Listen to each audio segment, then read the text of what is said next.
तेल की कीमत में इजाफ़ा है, पेट्रोल की कीमत में इजाफ़ा है, डीज़ल की कीमत में इजाफ़ा है, उससे हमारे जो अखराजात हैं उसमें बहुत ज़्यादा इजाफ़ा होना था। दूसरा ये कि कराची इतना बड़ा शहर है, हमारी इंतज़ामिया के लिए एक बहुत बड़ा चैलेंज ये है कि लोग तकाज़ा बल्दिया उज़्मा कराची से करते हैं, मेयर से करते हैं, पाकिस्तान पीपल्स पार्टी की क़यादत से करते हैं, लेकिन मुख्तलिफ़ और इदारे भी हैं जो शहर के अंदर जिनका कंट्रोल है, जो शहर के अंदर उनकी प्रेजेंस है। काम हम करते हैं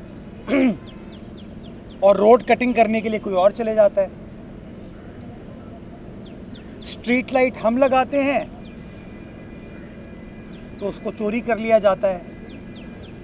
तो हमने एक फ़ैसला ये किया पिछले दिनों कि केएमसी की एक विजिलेंस टीम इस्टेब्लिश करें, कि केएमसी का अपना अमला जो है वो शहर के मुख्तलिफ़ इलाकों में जहाँ काम किया जा रहा है वहाँ पर वो मूव किया करें, ताकि देखा जा सके कि कोई शख्स गैर कानूनी तौर पर रोड कटिंग तो नहीं कर रहा, हमारा कोई चरसी भाई, हीरोइंची भाई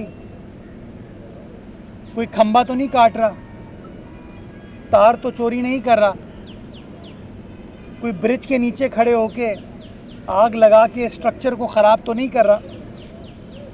तो हमने इस हवाले से ये टास्क दी अपने वार्डन्स को, जो कि एक ज़माने में प्रोटोकॉल की ड्यूटी करते थे, जो लोगों के घरों में प्याज काटते थे, टमाटर काटते थे, लेकिन जो उनका बुनियादी काम था कि ड्यूटी पर मामूर हों ताकि कराची वालों की खिदमत कर सकें, वो काम वो नहीं करते थे। तो हमने उन लोगों को एक बार फिर ये प्रोटोकॉल की इन तमाम ड्यूटियों से ख़त्म किया। आप देख सकते हैं मेरे साथ कोई वार्डन नहीं चलता, मेरा पार्लिमानी लीडर पीछे खड़ा है, इसके साथ कोई वार्डन नहीं चलता। तो हमने जब उन लोगों को, तमाम वार्डन्स को वापस बुलाया और कहा कि नहीं जी, आपका जो काम है या ट्रैफिक पुलिस की मदद करें ट्रैफिक की रवानी को मेक श्योर करने के लिए, या हमारा जो अपना इमारतें हमारे पार्क से वहाँ पर अपनी ड्यूटी दें, अस्पतालों में ड्यूटी दें। और तीसरी चीज़ हमने कही उनको कि आप लोग विजिलेंस करें कि जाके कोई पोस्टर लगा रहा है जगहों पे, बैनर लगा रहा है, वॉल चॉकिंग कर रहा है, चोरी चकारी हो रही है, ये जो बल्दियाती इंफ्रास्ट्रक्चर को नुकसान पहुंचा रहे, इसकी आप रोकथाम में अपना किरदार अदा करें। तो ये मोबाइलें पुरानी चलती थीं, मोबाइलों पे हमारा फ्यूल का बड़ा ख़र्चा था, और नेचुरली एक मोबाइल में फिर 5-6 लोगों का अमला जाता था, तो ये कॉस्ट इफ़ेक्टिव नहीं था। तो हमने फिर फैसला किया कि हम अपनी एक विजिलेंस टीम बनाएं, और विजिलेंस टीम के लिए हम मोटर बाइक्स लें। हमने फ़ैसला किया, और मैं बल्दिया उज़्मा की सिटी काउंसिल का शुक्रगुज़ार हूँ कि उन्होंने मुझे इस बात की इजाज़त दी कि हम एक तो ये विजिलेंस स्क्वाड बना के ये electronic bikes, EV bikes in wardens को दी जा सकें, हमारे विजिलेंस डिपार्टमेंट को इस्टेब्लिश करने के लिए दी जा सकें।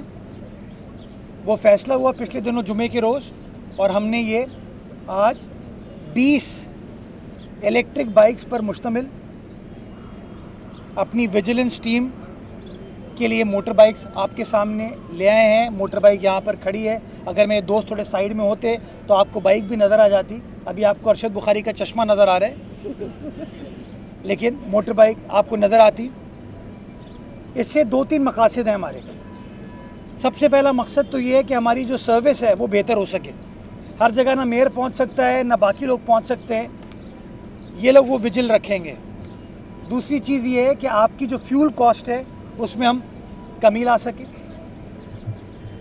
और तीसरी चीज़ ये है कि कराची बैनुल-अक़वामी सतह पर इस चीज़ को सिग्नल करे कि हम कन्वेंशनल एनर्जी से अब ग्रीन एनर्जी पर मुंतकिल हो रहे हैं। और इस हवाले से ये जो मेरे बाएं जानिब तारीख़ी जमशेद नुसरवान जी मेहता बिल्डिंग आपको नज़र आ रही है, इस बिल्डिंग को हमने सोलर पर कन्वर्ट ऑलरेडी कर चुके हैं, जिससे हमारा बिजली के बिल में भी कमी आई है और बिला तातुल हमें बिजली की सप्लाई भी मिल रही है।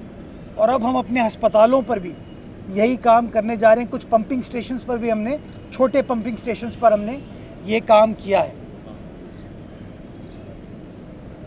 बताने का मकसद ये है, और मेरे पास यहाँ अभी ट्रैफिक वार्डन डिपार्टमेंट का सरबराह भी मौजूद है और ये अमला भी मौजूद है। मैं ये ऐलान करना चाहता हूँ, ये मोटर बाइक्स किसी के प्रोटोकॉल के लिए इस्तेमाल नहीं होंगी। अगर ये किसी के प्रोटोकॉल पर देखी गई तो सख्त से सख्त कार्रवाई की जाएगी। ये मोटर बाइक किसी की ज़ाती मिल्कियत नहीं है, मेरी मिल्कियत नहीं है। ये शहर कराची की मिल्कियत है। ये यहीं KMC के दफ्तर में पार्क होगी। अमला यहाँ से इन बाइक्स को उठाएगा। हमने अपना चार्जिंग का स्टेशन बनाया है और उसके बाद मुख्तलिफ इलाकों का दौरा किया जाएगा। ये आप सबकी जिम्मेदारी है कि इसके अंदर कोई गलत चीज़ ना हो, और जो बुनियादी मकसद आपके लीडरान ने, आपकी इंतज़ामिया ने इसके लिए तय किया, उस मकसद को अचीव करने के लिए हम सब अपना अपना किरदार अदा करें। मैं चाहता हूँ कि आइंदा आने वाले वक्त में जहाँ जहाँ हम अपने फ्यूल के बिल को बचाने के लिए, जहाँ जहाँ, चाहे वाटर बोर्ड हो चाहे KMC हो, जहाँ जहाँ हमारे पास ये इलेक्ट्रिक व्हीकल का, चाहे वो ट्रक हो, गाड़ी हो या मोटर बाइक हो, जहाँ जहाँ हमारे पास ये ऑप्शन हो सकता है, हम उस ऑप्शन को अवेल करना चाहेंगे, ताकि हम ये जो बढ़ती हुई कीमतें हैं इसके चैलेंज को भी अबूर कर सकें और ज़्यादा बेहतर तरीके से जो बुनियादी काम है हमारा लोगों की खिदमत करने का, उस काम को अचीव करने में हम कामयाब हो पाएँ। बहुत शुक्रिया आपका। कल आपने जो तशरीफ़ आवरी का, आज आपको यहाँ बल्दिया उज़्मा कराची की इमारत में मदऊ करने का बुनियादी मकसद आपने तमाम पाकिस्तान पीपल्स कोऑर्डिनेशन किया है KMC का, ये बड़ा अच्छा इक़दाम है। इससे जो है जो इंफ्रास्ट्रक्चर है, और आज दूसरा इक़दाम किया आपने, लेकिन एक चीज़ की और ज़रूरत है कि निकासी आब और फराहमी आब की जो लाइनें हैं, अगर उस पर टाउन और UC और दीगर इदारे काम करते हैं तो उनके लिए वाटर बोर्ड के NOC को लाजमी करार दिया जाए, क्योंकि लेवल आउट होने से वो तरक्याती बजट भी जो है नाकारा हो जाता है और मकासद भी हासिल नहीं होती हैं और नुकसान ही नुकसान होता है। आपकी तजवीज़ बहुत अच्छी है और ये बुनियादी मकसद कल की मीटिंग का यही था कि जिसका वो जो काम है उसको वो काम करना चाहिए। अब अगर पानी की लाइन डल रही है, सेवरेज की लाइन डल रही है, वो अगर आप वाटर बोर्ड से पूछे बग़ैर डालेंगे तो कहीं ना कहीं कोई नुक्स रह जाएगा, कोई ग्रेविटी सही नहीं होगी, कनेक्शन सही नहीं होगा और उसका नुकसान शहरियों को ही होगा। तो मैं तो आपके तवज्जुह से तमाम टाउन्स को, तमाम इदारों को ये कहना चाहता हूँ कि हम आपके साथ हैं। अगर आप हमारी मदद करना चाहते हैं, अपने इलाके में कोई लाइन डालना चाहते हैं, हमारे एक्सचेंज से रुजू करें, हमारे SC से रुजू करें, चीफ इंजीनियर से रुजू करें, मिलकर काम करेंगे ताकि जो पब्लिक की सर्विस डिलीवरी है उसके अंदर हम बेहतरी ला सकें। जो हम भी काम कर रहे हैं उसके अंदर भी हम यही कोशिश कर। भी सुबह मैं ओल्ड सिटी एरिया का मैंने दौरा किया, जुबली गया, मीशम अली रोड गया, गुल प्लाजा के पीछे वाले इलाके में गया, जो लियारी एक्सप्रेसवे से हुसैन डिसिल्वा की सड़क कनेक्ट होती है वहाँ पर गया। ये सारा काम अंदरूनी गलियों का हम करने पर मजबूर हो गए हैं इस वक्त, बिकॉज़ जो लोग थे उन्होंने वो काम नहीं किया। तो जब वहाँ पे हम गए, हमने कहा ठीक है जी, टाउन काम नहीं करता, वो काम नहीं करते, कोई बात नहीं, हम काम कर लेते हैं। और वाटर बोर्ड KMC मिलकर वो काम करेगा ताकि उसकी अफादियत ज़्यादा बेहतर हो। और मेरे UC चेयरमैन वहाँ पर, एक जगह में गया तो फ़रद मिट्टू साहब हमारे UC चेयरमैन थे, वो मौजूद थे। दूसरी जगह गया तो गुलफाम हैदर साहब जो हमारे PTI के UC चेयरमैन है, वो उनके वाइस चेयरमैन काउंसलर साहिबान मौजूद थे, बल्कि जो पीपल्स पार्टी के उम्मीदवार को उन्होंने हराया वो भी मौजूद थे। तो हम तो चाह रहे हैं कि अक्रॉस द बोर्ड राब्ते अच्छे हों, मिलकर काम करें ताकि जो शहर की उम्मीदें हैं उन उम्मीदों को हम पूरा करने में कामियाब हो सकें। ये बताइएगा, आपने जो स्टेप्स उठाए हैं ये खित्ते की सूरत हाल को देखते हुए ऐसे इक़दाम की मज़ीद भी जो है वो ज़रूरत है। इन फ्यूचर आपकी क्या प्लानिंग है? और साथ ही आप बिलावल साहब के तर्जुमान भी हैं। हमने माजी में देखा जब हिंदुस्तान हमलावर हुआ तो उन्होंने पूरी दुनिया के सामने पाकिस्तान का मुकदमा रखा। अब भी मीडिया पे वो बड़े एक्टिव थे, इंटरनेशनल मीडिया को पाकिस्तान के मौक़िफ़ के हवाले से आगाह कर रहे थे। लेकिन साथ ही ये एक बयानी बनाने की कोशिश की जा रही है कि शायद मौजूदा सूरत हाल में पीपल्स पार्टी कुछ हासिल नहीं कर सकी सियासी तौर पर। इस पर आप क्या कहना सकते हैं? पीपल्स पार्टी का हासिल करना पाकिस्तान का दिफा है, पाकिस्तान की मजबूती है, और जिसका संगे बुनियाद शहीद जुल्फ़िकार अली भुट्टो ने जब न्यूक्लियर प्रोग्राम स्टार्ट किया था उस वक्त रखा।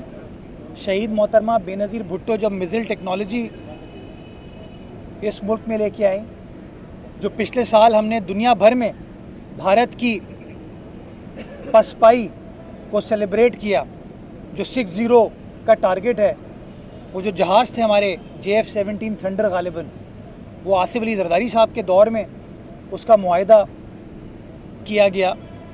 तो पाकिस्तान की जीत पाकिस्तान पीपल्स पार्टी की जीत है, और पाकिस्तान पीपल्स पार्टी की कामयाबी पाकिस्तान की कामयाबी है।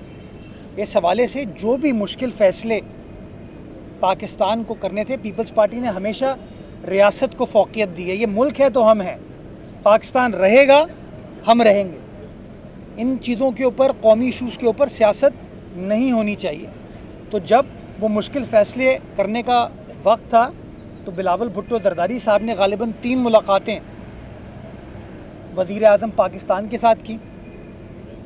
सदर आसिफ अली जरदारी साहब ने ऐवान सदर में तमाम स्टेक होल्डर्स को एक जगह इकट्ठा करके मीटिंग बुलाई, जिसमें वज़ीर आज़म भी थे, चारों सूबों के वज़राए आला भी थे, डिप्टी प्राइम मिनिस्टर साहब, फील्ड मार्शल साहब, DG ISI, तमाम के तमाम लोग मौजूद थे, ताकि पूरी कौम एक पेज पर आके फ़ैसले कर सके। और जब भी आपने देखा कि जब बिलावल साहब चूँकि हुकूमत का हिस्सा नहीं है तो वो मीटिंग्स में पार्टिसिपेट नहीं कर सकते, लेकिन आपने देखा कि बिलावल साहब इंटरनेशनल मीडिया के सामने जो पाकिस्तान का मुकदमा कामयाबी के साथ रख रहे थे, उसकी बुनियादी वजह ये थी कि तमाम डिसीजन मेकिंग प्रोसेस के अंदर बिलावल साहब भी मौजूद थे, पीपल्स पार्टी भी मौजूद थी।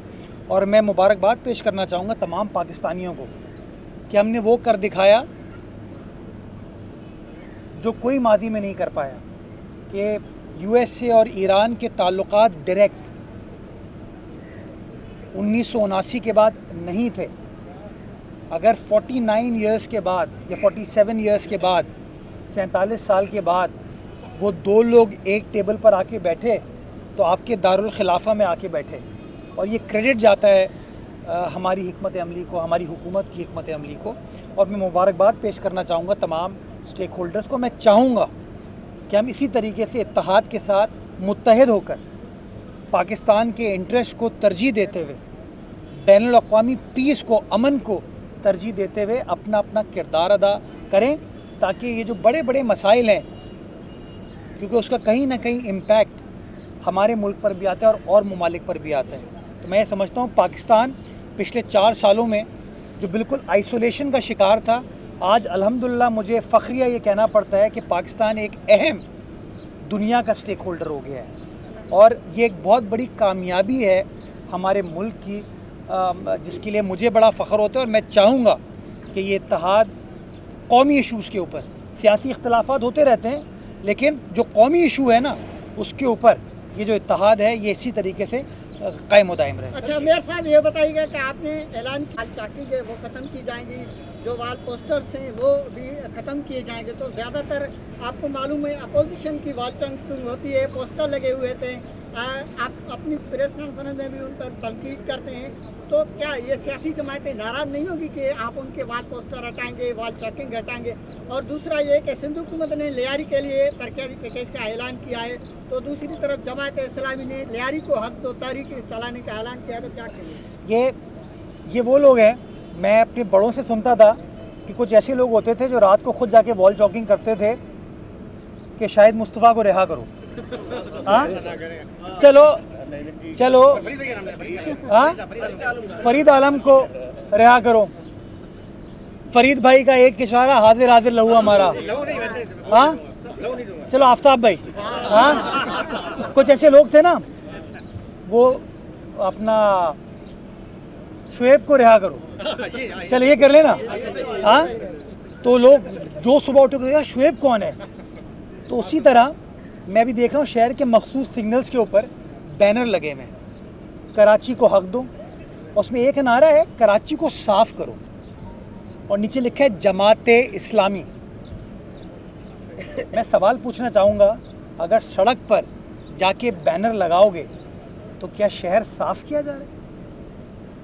अगर किसी दीवार पे जो साफ है दीवार, उसके ऊपर जाके पोस्टर लगा दोगे तो क्या शहर साफ होगा? मैं इस हवाले से, क्योंकि अब तो हाई कोर्ट का एक फ़ैसला भी आया है, मैं तो इस चीज़ के ऊपर गौर व फिक्र कर रहा हूँ कि मैं एक मीटिंग करूँगा इंतज़ामिया के साथ। जितने भी ये प्रिंटिंग प्रेस वाले हैं ना, ये जो इस तरह के बैनर लगाएंगे ना, उनको सील करेंगे। अब हम एक मैं ज़रा उनको सील करेंगे, बिकॉज देखो ना, ये कोई कानूनी एडवर्टीजमेंट तो है नहीं, राइट? तो जो गैर कानूनी काम करेगा, चाहे मैं करूं या आप करें, उसके ऊपर कार्रवाई होनी चाहिए, तो कार्रवाई करके देंगे। बाकी जो लियारी ट्रांसफॉर्मेशन के ऊपर क्या है उनका, लियारी को हक दो। उनका स्टाइल ये है कि जब काम हो जाता है ना, वहाँ पहुँचते हैं, प्रेस कॉन्फ्रेंस करते हैं और फिर कहते हैं देखो यार हम आए थे ना, काम करा लिया। इसकी बेहतरीन मिसाल जो है ना, वो इसकी यूसी है, शाह नूरजहाँ। मेरे वालिद साहब वहाँ दफन है सखी हसन पे, मेरे रिश्तेदार रहते हैं नॉर्थ नाज़िमाबाद में। मैं 25-30 साल से कम से कम, जो मेरी याददाश्त है, मैं उस सड़क पे जा रहा था, बुरा हाल था। उसमें नेमतुल्लाह साहब का भी दौर शामिल है, मुस्तफ़ा साहब का भी दौर शामिल है, वसीम अख्तर साहब का भी दौर शामिल है, अरबाब गुलाम रहीम का भी दौर शामिल है, हमारा दौर भी शामिल है। रोड का बुरा हाल था, हमने तर्जुमानी की वहाँ की आवाम की। हमारी हुकूमत ने कराची मेगा मंसूबे में, बल्कि मेरे हाथ से उसका फाउंडेशन स्टोन रखा गया था, इफ्तिताह भी हमने ही किया। जब हमने रोड बना दी तो उस पर पूरे नाले के ऊपर जो है ना, बीच में 2 खंभों के बीच में बैनर लगे, शुक्रिया जमात इस्लामी। हाँ, तो अब ये लियारी आ गए हैं। जब लियारी में काम स्टार्ट हो गया तो अब कहेंगे यार काम तो हम करा रहे हैं। बहुत मुनाफिक हैं यार ये लोग, अब इनको मिर्ची लगेगी इन लोगों को। ये मुनाफिक नहीं, सॉरी, मैं कहता हूँ मुनाफिकत नहीं होनी चाहिए, कोई भी करे। ये मुनाफिकत नहीं चल सकती, इस मुनाफिकत से शहर का नुकसान होता है। और इंशाअल्लाह कम से कम हम लोग इस मुनाफिकत को कंडेम भी करेंगे, इस मुनाफिकत को एक्सपोज भी करेंगे, और इस मुनाफिकत के ख़िलाफ़ सीसा पिलाई हुई दीवार बनकर उसका दिफा भी करेंगे। एक ऑगमेंटेशन का काम दोबारा रुका हुआ है, लगभग 1 माह हो गया, क्या मसाइल है, कब तक दोबारा बहाल हो जाएगा? काम मुकम्मल होना था जून के एंड में, उसके अंदर कुछ इंस्पेक्शन होनी थी पाइप्स की। ये 96 इंच डाया के पाइप पाकिस्तान में कभी नहीं लगे, पहली बार डल रहे हैं उस 2.7 किलोमीटर के कॉरिडोर में। तो उसकी इंस्पेक्शन एक तरीके से होनी थी, उसकी कोटिंग एक तरीके से होनी थी। 500 मीटर के पैच में, जो कि नीपा ब्रिज के पास है, उधर वो इंस्पेक्शन नहीं हुई। हमने ख़ुद उस चीज़ को पकड़ा, हमारी जो पीडी हैं आयशा हमीद साहिबा, उन्होंने उस नुक्स को पकड़ा और उन्होंने काम को रुकवाया कि जी पहले मैं इसको इंस्पेक्ट करके, जो कंसल्टेंट है नेस्पा, वो उसको इंस्पेक्ट कर ले, उसके बाद हम काम को आगे लेके जाएंगे। तो वो कोटिंग और इंस्पेक्शन का इस वक्त अमल चल रहा है, जो कि 500 मीटर, उसके बाद जो है ना इंशाअल्लाह काम वापस रिज्यूम कर दिया जाएगा। अब एंड ऑफ जून नहीं तो जुलाई के अंदर इस काम को मुकम्मल कर लेंगे, ताकि वो बड़ा मसला इंशाअल्लाह हल हो सके। गुज़िश्ता दिनों केसरी का जो इजलास हुआ था, उसमें बदनज़मी का वाक़या पेश आया था।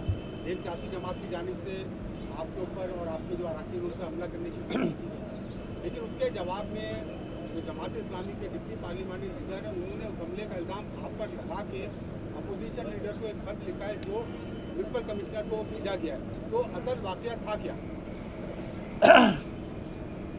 या बहुत ही मुनाफिक हैं लोग।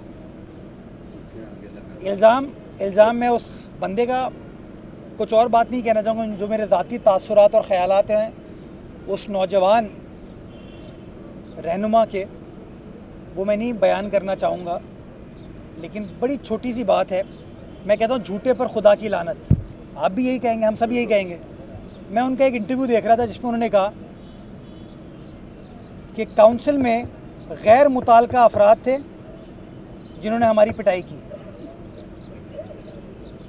जो वीडियो है उसमें अगर कोई एक गैर मुताल्लिका शख्स बता दें, वो हयात खान पंची ने उनकी पिटाई की, हमारे माजूर कोटे पे हैं, वो एक हाथ है उसका, उसने एक हाथ से जो भी वाक़या हुआ उन्होंने उनके ऊपर अटैक किया, उन्होंने उनके ऊपर अटैक किया। अगर हयात खान पंची काउंसिल का रुकन नहीं है तो मुझे बता दें, अगर कोई और शख्स काउंसिल का रुकन नहीं है तो बता दें। ये मेरा पार्लिमानी लीडर पीछे खड़ा है, यह आपको बताएगा कि हर इजलास में सैफ भाई यरगमाल हो जाते हैं। मैं उस दिन कह रहा था नजमी भाई के सामने शरीफ आदमी है वो, तो नजमी भाई ने रोक दिया कि नहीं शरीफ नहीं, वो जमाती पक्के कट्टर, वो थंडर स्क्वाड वाले थे शायद, ये मुझे नहीं पता, वो बता रहे थे। तो मैं तो कहता हूँ वो यरगमाल हो जाते हैं। ये दो बंदे हैं, एक बुज़ुर्ग है शाहिद फरमान और एक नौजवान है तैमूर, एक बुज़ुर्ग एक नौजवान। ये माशाल्लाह हर इजलास में ऑपोजिशन लीडर के सामने कुर्सियों पर बैठते हैं। करमुल्ला वकासी साहब भी पहली रो में बैठते हैं। क्या करमुल्ला वकासी साहब के आगे आपको कोई कुर्सी नज़र आती है? दिल मोहम्मद साहब, जुम्मन दरबान साहब भी, असलम सम्मो साहब भी पहली रो में बैठते हैं। उनके सामने आपको कोई कुर्सी नज़र आती है? असद अमान साहब बैठते हैं, सलाउद्दीन यूसुफ जई साहब बैठते हैं, मुस्लिम लीग नून के फ़िरोज़ साहब बैठते हैं, उनके आगे कोई कुर्सी नज़र आती है? मुफ्ती खालिद साहब बैठते हैं, उनके आगे कुर्सी नज़र आती है? नहीं। ये वाहिद जगह है जो मेरे दाएं जानिब है, राइट से डिप्टी मेयर साहब के सामने और ऑपोजिशन लीडर के आगे ये दो बंदे बैठे हैं। ये दो बंदे हर इजलास में यही चीज़ करते हैं। तो मेरे कहने पर किया हो, अगर मेरे कहने पर करना होता तो 2.25 साल से ये हरकतें चल रही हैं, पहले मैं कह चुका होता। ऐसा अगेन वो सियासी बात है, जितने भी लेटर वो लिख दें, लेकिन मैं एक चीज़ कहता हूँ, वो दूध का दूध पानी का पानी हो सकता है, जिससे आपको झूठ पता चल जाएगा। वो ये कहते हैं कि गैर मुताल्लिका अफराद ने हमारी पिटाई की। ये साबित कर दें कि कोई नॉन काउंसिल मेंबर अगर काउंसिल में मौजूद था, जो कार्रवाई बनती है वो कार्रवाई मैं करवाऊंगा और वो उनका हक है। लेकिन अगर ये साबित हो जाता है कि मार पिटाई जो हुई है, जो लिटा के मारा है या लेट के मार खाई है, वो काउंसिल मेंबरान के दरमियान है, तो बुग़्ज़ मुर्तज़ा में तो ये बात ना कहें। आपने देखा, मैं फरीदा इस बात को एम्फसाइज़ करना चाहता हूँ कि जैसे ही वो काउंसिल से गए, इजलास बिल्कुल सही चला। पीटीआई उनकी इत्तेहादी है, मेरी इत्तेहादी नहीं है। उन्होंने हाफिज़ नईमुर रहमान साहब को वोट दिया था। उस पीटीआई के रहनुमाओं ने उनके बॉयकॉट का हिस्सा नहीं बने।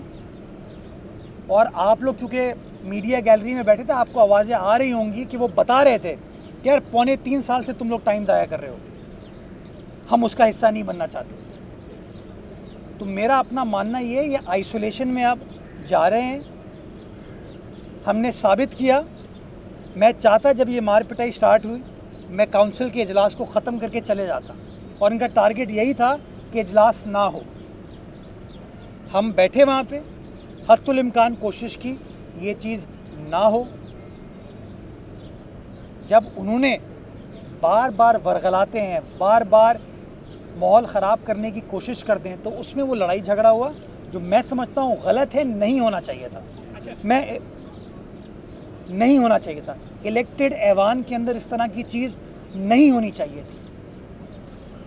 लेकिन उनको अपने किरदार पर नज़रसानी करने की ज़रूरत है कि ये नहीं हो सकता कि अपने लिए कुछ और उसूल राइज करें और दूसरों के लिए कुछ और उसूल राइज करें। जो इंक्वायरी कहेंगे मैं इंक्वायरी कराने को तैयार हूँ, और अगर मैं उसमें इन्वॉल्व हूँ तो जो सज़ा आप देना चाहें दे सकते हैं। लेकिन लोगों ने देखा, मीडिया ने देखा, पब्लिक ने देखा कि जब वो तकरीर करें तो खामोशी, कोई पीपल्स पार्टी का नुमाइंदा कुछ ना कहे। करमुल्ला वकासी बात करे तो जमात इस्लामी के जो दोस्त हैं वो इंटरप्ट करें, नजमी आलम बात करें तो वो इंटरप्ट करना शुरू। तो ये तो नहीं हो सकता, और मैं ये समझता हूँ ये गलत चीज़ है।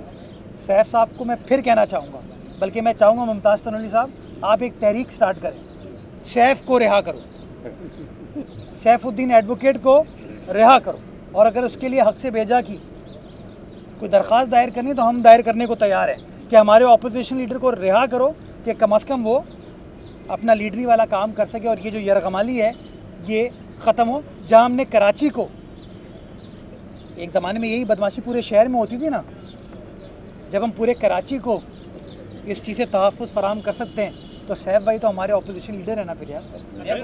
सवाल ये आपसे कि माशाल्लाह CBA जो है आपकी बल्दियात के कर जा रहे हैं। मेरे सवाल ये है कि अक्सर इनको भी लोग पूछते हैं कि जो तनख्वाहें बढ़ी हैं KMC के हवाले से जो है मतलब कोई सामने कुछ चीज़ नहीं है, इस हवाले से बढ़ रहा है कि क्या इसके ऊपर ये सैफ भाई बड़ी तर्जुमानी कर रहे हैं हमारे तमाम मेहनत कशों की, और हम कोशिश कर रहे हैं कि कोई एक वाया मीडिया निकाल के कोई ऐसा रास्ता निकालें जिसमें हम अपने मुलाजमीन का जो ये हक़ है उसको भी अदा करने में कामयाब हो सके। मेरे लिए दो ऑप्शन हैं कि अगर मैं इनके लिए करूँगा तो अपोजिशन कहे कि देखो डेवलपमेंट कर नहीं रहे हो और सिर्फ मुलाजमीन के अंदर बंदरबाट कर रहे हो, और अगर सिर्फ डेवलपमेंट करूँगा मुलाजमीन का ख्याल नहीं करूँगा तो मेरे मजदूर रहनुमा मुझसे नाराज़ हो जाएंगे। तो हम कोई बैलेंस क्रिएट करने की कोशिश करें। आपको याद होगा पिछले इजलास में करारदाद आई कि एलेंडर हाउस की जो प्रॉपर्टी है उसके जो पैसे आ रहे हैं KMC के पास, उन पैसों का हम क्या करें। और ये एक बहुत बड़ा कारनामा है KMC का, ये पिछले 70-75 साल में ये पैसे नहीं आ पाए थे, हमने 1.4 अरब रुपये की रिकवरी कर रहे हैं। तो फैसला ये होना था कि आया उस पैसे को डेवलपमेंट और मुलाजमीन दोनों पर ख़र्च करें, किसी एक चीज़ पर ख़र्च करें। तो फ़ैसला ये हुआ कि उसको फौरी तौर पर हम फ़िक्स डिपॉजिट में डाल दें ताकि मुलाजमीन के हक़ को अदा किया जा सके। बाकी जो डेवलपमेंट का काम है वो हम अपनी बाकी रिसोर्सेज के साथ कर रहे हैं। तो हम बैलेंस क्रिएट करने की कोशिश करें और इंशाल्लाह इस हवाले से कोई ना कोई अच्छी खबर पाकिस्तान की खैर में ये बताइए कि इस वक्त झील पार्क में कोई प्रोजेक्ट बन रहा है और उसके साथ साथ सफारी पार्क गासिब भाई उन्हें झील ही ख़त्म कर दी। याद है ना, अभी झील पार्क है वो, लेकिन झील नहीं है। वो किसने भराई की थी, किसके दौर में हुई थी और इरादे और नीयत क्या थी वो आपको पता है। खुदा का मैं शुक्र अदा करता हूँ कि हम इसको रोकने में कामयाब हो गए थे। वाटर पार्क के ऊपर हम काम कर रहे हैं। एक ज़माने में अलादीन वाटर पार्क होता था जो 93 में बीबी शहीद के दौर में बना था। पाकिस्तान का पहला वाटर पार्क इस शहर में बना, फिर चीफ जस्टिस गुलजार साहब को अल्लाह ताला क्या कह सकता हूँ उन्होंने तोड़वा दिया। तो अभी हम एक और प्रोजेक्ट के ऊपर काम कर रहे हैं, अभी तक फाइनलाइज नहीं हुआ। जब फाइनलाइज हो जाएगा तो इंशाल्लाह तफसीलात आपको शेयर कर देंगे। मेयर कराची इससे पहले वसीम अख्तर थे, अपनों के मेयर थे। स्पेंसर हाई अस्पताल जो है वो मुर्दा खाना या एकदम बर्बाद हुआ था, आपके दौर में ये बना है। इस तरह और अस्पताल में बेहतरी के लिए आप क्या इकदाम कर रहे हैं, और स्पेंसर हाई हॉस्पिटल में जो अस्पताल में कितने रोजाना की बुनियाद मरीज आ रहे हैं और इसका विजिट कब करवाएंगे आप साहब को? आपने वर्ड क्या यूज़ किया था, वसीम अख्तर के दौर में? नहीं, अपने क्या, अपनों के मेयर। तो मैं किसका हूँ भाई? मेरा शहर है, मेरे लोग हैं, मैं उनका हूँ, वो मेरे हैं। ये मेरा तेरा करके तो सारी चीज़ें हुई, ये हम सबका है यार। स्पेंसर आई हॉस्पिटल 1940 में बना था और एक ज़माने में बहुत बड़ा हॉस्पिटल होता था। फिर गासिब मुनाफिक आए और वहाँ पे जो हुआ उसका नतीजा ये हुआ कि स्पेंसर आई हॉस्पिटल बंद हो गया। अब हमने उसको रिवाइव करने का प्रोसेस स्टार्ट किया। उसकी जो OPD है अभी हमने स्टार्ट कर दी है और OPD में 150 से ऊपर पेशेंट्स डेली आ रहे हैं और फ्री ऑफ कॉस्ट, एक पैसा नहीं लिया जा रहा उनसे। पब्लिक प्राइवेट पार्टनरशिप में उनका मुफ्त OPD हो रही है। इंशाल्लाह मई के मिड में उसके 4 ऑपरेशन थिएटर्स हैं जिनको हमने बहाल करने का काम स्टार्ट कर दिया। कंस्ट्रक्शन हो रही है, इक्विपमेंट वगैरह सब कुछ हमारे पास आ चुका है। मई के मिड में मैं पुरुमीद हूँ कि इंशाल्लाह वो चारों ऑपरेशन थिएटर्स को हम फ़हाल बना के सर्जरीज़ वहाँ पे जो कैटरेक्ट की होती हैं और आई सर्जरीज़ होती हैं उनको हम ऑपरेशनलाइज कर देंगे बाय मिड ऑफ मे, और वो भी मुफ्त होगा। उसके अंदर भी कोई पेमेंट लोगों से नहीं ली जाएगी। और तीसरी चीज़ जो हम करने जा रहे हैं, हम कराची इंस्टीट्यूट ऑफ ऑप्थोमोलॉजी के एक इदारा बना रहे हैं जहाँ पे हम मुस्तकबिल के जो आई सर्जन्स हैं, ऑप्थोमोलॉजिस्ट हैं, उनको हम मुस्तकबिल में वहाँ पे ट्रेनिंग दे सके। तो इस तरह का इदारा भी हम बनाने जा रहे हैं। तो इंशाल्लाह ये आपको हो जाएगा अगले हफ्ते। सोबराज हॉस्पिटल का एक फ्लोर जो तबाह था उसको भी हमने रिवाइव करके रिस्टोर कर दिया है और इंशाल्लाह अगले हफ्ते मैं उसका भी इफ्तिताह करूँगा गालिबन जुमेरात या जुमे को आके आप दोस्तों को साथ लेकर चलूँगा। सर आई अस्पताल में एक बस भी है जो कि ऑपरेशन थिएटर जो है वो यूज़ करते थे उसके लिए, उसे भी क्या दोबारा उसे बेहतर बनाने की कोशिश की जाएगी? और सेकेंडली सवाल ये कि इस वक्त 2-3 साल गुजर चुके हैं और जमात इस्लामी में इश्तियाल जो है वो बढ़ता जा रहा है, तो ये इश्तियाल बढ़ने की असल वजूहत क्या है? कराची का तरक्की या कोई और वजह?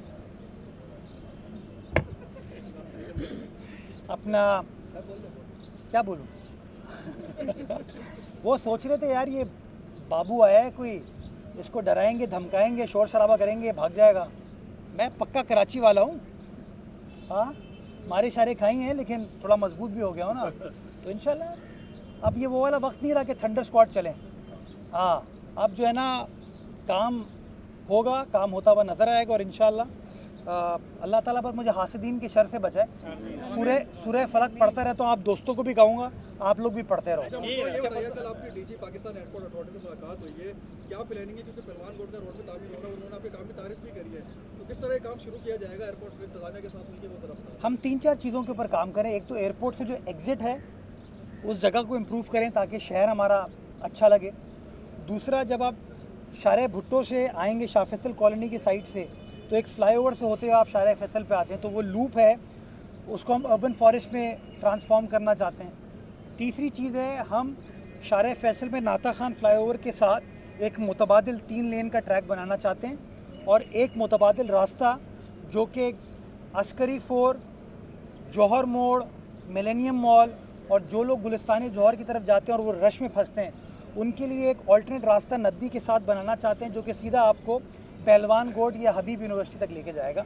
तो उसके लिए कुछ इजाज़त हमें चाहिए थी। मैं शुक्रगुज़ार हूँ उनका कि वो बड़े पॉजिटिव थे, बड़े रिसेप्टिव थे और उन्होंने कहा जी मिलकर, हम सबका शहर है और जब ये शहर चलता है तो पाकिस्तान चलता है, तो मिलकर काम करेंगे। तो हमने वो काम स्टार्ट कर दिया और इंशाल्लाह टारगेट तो मेरा यही है कि 30 जून से पहले ये काम ख़त्म कर दिया जाए ताकि जो लोगों का भला है वो हो सके। मैडम को कर लूँ,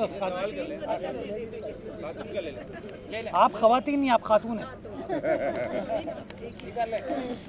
सवाल मेरा ये है कि सुरजानी टाउन से खुदा की बस्ती को मिलाने वाला एक पुल है, नदी गुजरती है कोई नॉर्दर्न बाईपास से, उस आधी से ज़ायद नदी के ऊपर कब्जा माफिया ने कब्जा कर लिया है और वहाँ पे तरक्याती काम जो है वो ज़ोरों शोर से जारी है। अब तो बाकायदा उस नदी में मार्केट भी बन रही है। इसका नोटिस कब लिया जाएगा? और दूसरा, 2 माह पहले कोई खुदा की बस्ती वाला रोड और ये सारा न्यू लियारी आगे तक नॉर्दर्न तक ये रोड जो है ना, इसके लिए कोई मटीरियल लाया गया था। टाउन चेयरमैन है अरशाद गुबर, वो उन्होंने शुरू में तो बहुत भाग दौड़ की ये वो, अब वो चीज़ें सारा मटेरियल वहीं पे खुआर है 2 माह से, जिसको ज़रूरत पड़ती है वो वहाँ से उठा रहा है। टाउन चेयरमैन नहीं है अरशद मुगल साहब, यूसी चेयरमैन है। यूसी चेयरमैन है जो भी है, तो अब वो सारा मटेरियल जिसको भी ज़रूरत पड़ रही है वो उठा रहे हैं, कोई उसकी मतलब कोई नोटिस नहीं ले रहा। मैं शुक्रगुज़ार हूँ कि आपने एक इशू की मेरे सामने निशानदेही की। जुम्मन दरवान साहब मेरे पीछे खड़े हैं, ये उसी इलाके से, उसी टाउन से इनका ताल्लुक़ है। मैं इनको कहूँगा ज़रा चेक कर लीजिए कि किस जगह ये कब्ज़ा हो रहा है और जो कार्रवाई इस हवाले से करने की ज़रूरत है इंशाल्लाह वो हम अपनी इंतज़ामिया के ज़रिए आपको करा के देंगे। थैंक यू बहुत शुक्रिया।